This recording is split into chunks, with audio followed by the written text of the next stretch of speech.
Stocks up again for the day. Bonds down, gold up. This is the first up week that we see, well, as far as a candle so far, finishing up the third day of a 5-day candle, a weekly candle. This is the first weekly up candle that we have seen since all the way back on the week ending the 9th of November, the 11th month. But what happened then? Well, the market had gone down 4 weeks, then slid sideways, tending down for another 4 weeks, and then dropped off for the last 3 weeks. I'm actually dropped off for 3 weeks. Past week was a green spinning top.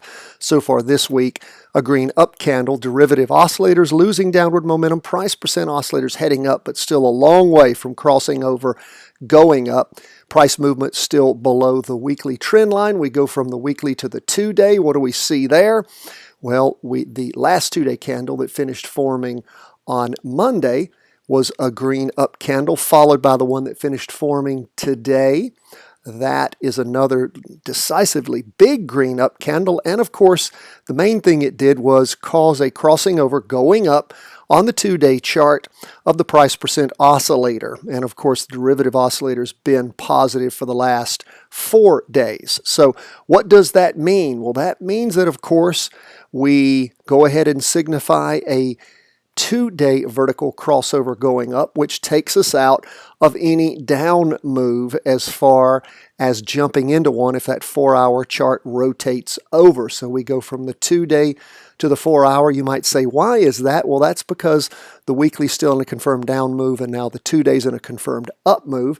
And when we look at the 4-hour chart, we can see that it was up in the morning, up a little more in the afternoon. Derivative oscillators about flat. Price percent oscillators lost some of its upward energy. So we'll continue to watch and see what we see. How long will the market go up? Don't know, but remember, the overwhelming sentiment is still down on our weekly chart, even though the 2 days crossed over.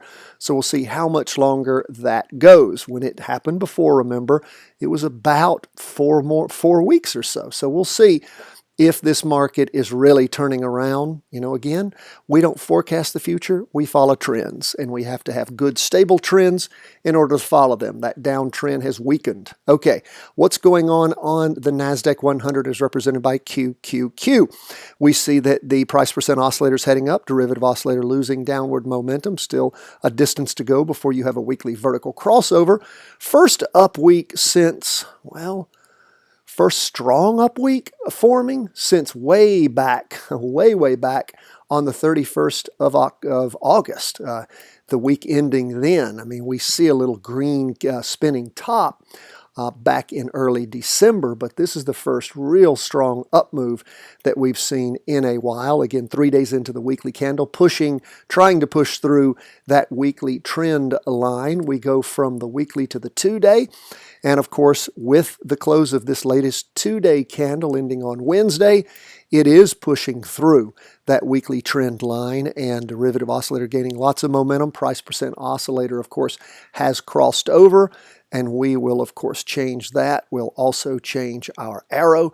If you guys are not using, and a lot of you have been subscribing lately, a number of you have been subscribing lately to TC2000, which is the paid service of freestockcharts.com, you can get the chart that we use from us. If you go in our show notes, you will see a link to the charting that we use, and that's at Free Stock Charts. If you want to actually subscribe to the best service I believe there is, TC2000, we give you $25 off, and you'll see a link there for the savings. Again, in the show notes, same place you'll find the weekly market worksheet, daily market worksheet, and the trade worksheet, all of which you should be using. Please, if you're going to start off, at least start off with the weekly market worksheet. Every time you do a practice trade, use that trade worksheet. If you want to accelerate your training, this is the way to do it. Listen to the show and fill out those worksheets, and particularly the trade worksheet when you're practicing a trade. You'll learn more from that than anything else. If your time's limited, at least do the weekly market worksheet once a week after the market closes on Friday when we produce that comprehensive review and forecast. So that is where we are on the 2-day chart. What do we see going on the 4-hour chart? You see it continuing to move up in the morning, up in the afternoon. Derivative oscillator, again, just like the S&P 500, is about flat. Price percent oscillator lost just a little bit of its upward momentum. So again, what is that portending? Are things sort of slacking off? We're going to sort of see a ceiling hit by the weekly trend? Maybe, maybe not. Maybe things are just going to rest. Maybe they're going to roll over and slam down. We just are going to be patient and let the charts tell us what to do. It's all the charts all the time, my friends, going from the stocks into the bonds, 20-year Treasury bonds, which is what we follow. What do we see going on there? Typically, bonds are a safe haven. When the market's doing bad, when the market starts doing good, bonds typically turn around. Well, we see bonds down again, 0.16% for the day. Still have a green up candle forming, but if you look at the top of that candle, not the wick, but the top, well, and the wick too. The wick is significantly lower than it was in the prior week, and the top is about where it was. Derivative oscillator has lost momentum so far 3 days through this 5-day candle, and price percent oscillator is not moving up quite as much. We go to the 2-day. What do we see there? Decisively turning over and coming down over the last 4 days. And of course, this latest 2-day candle, a big strong red down candle, little bitty wick on top, most of the big wicks on the bottom.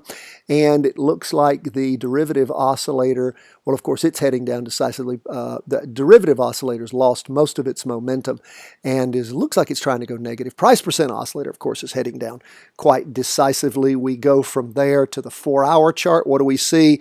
Well, that 4-hour chart for 1, 2, 3, 4 days is just slamming down, particularly after it crossed over, going down on the morning of Monday the 7th. And for this week, really going down, derivative oscillator gaining downward momentum, price percent oscillator heading down. So again, we'll just continue to watch, keep our eye on things.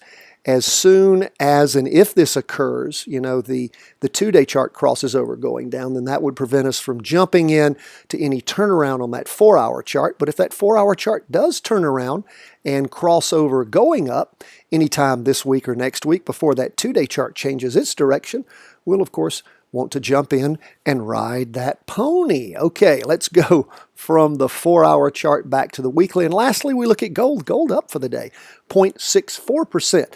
And we have a nice candle again that's forming this week. Derivative oscillator gaining upward momentum, price percent oscillator heading up. We go to the 2-day chart on gold, and we do see things flattening out there. The latest 2-day candle is a green open box candle. It's got a wick on the bottom, though, unlike those prior candles.